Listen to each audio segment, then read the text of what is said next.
सादत हसन मंटो लिखते हैं कि मुझे एक मरतबा बाजार हुसन जाने का इत्तेफाक हुआ। शदीद गर्मी का मौसम था। जिस घर में मैं गया वहां की नायिका 2 विंडो एयर कंडीशन चलाकर खुद को रजाई में लपेटे सर्दी से कपकपा रही थी। तो इस पर मैंने कहा कि आप एक एसी को बंद क्यों नहीं कर देती, इस तरह आपको बिल भी कम आएगा। तो इस पर नायिका ने मुस्कुराकर जवाब दिया कि असा केड़ा बिल अपनी जेब विचों देना है। कहते हैं इस बात को काफी अरसा गुजर गया।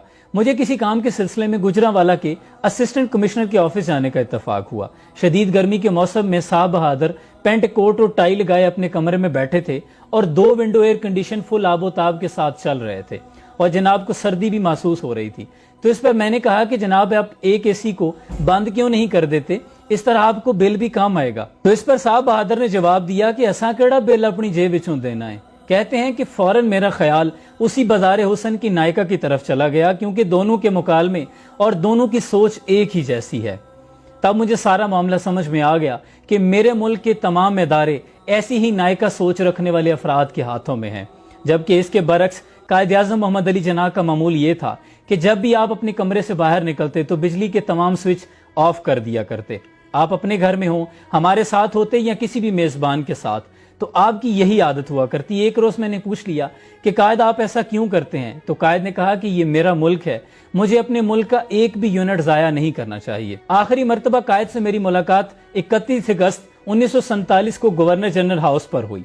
मुलाकात के बाद जब वो मामूल के मुताबिक मुझे सीढ़ियों पर छोड़ने के लिए आए तो कमरे से निकलते हुए हस्ब आदत उन्होंने बिजली के तमाम स्विच ऑफ कर दिए।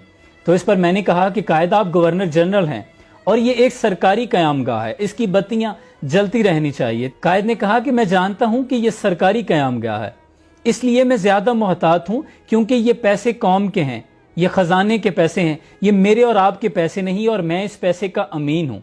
इसके बरक्स अगर मैं अपने घर में होता तो फिर मुझे इख्तियार था कि मैं बत्तियां जलाए रखता रात भर, लेकिन यहां मैं किसी और हैसियत से हूं। तुम जीने से नीचे उतर जाओ, मैं ये भी बल्ब बंद कर दूंगा। ये वो सोच थी जो मुल्क को बनाने वाली थी, और आज जो सोच है वो मुल्क को खाने वाली है।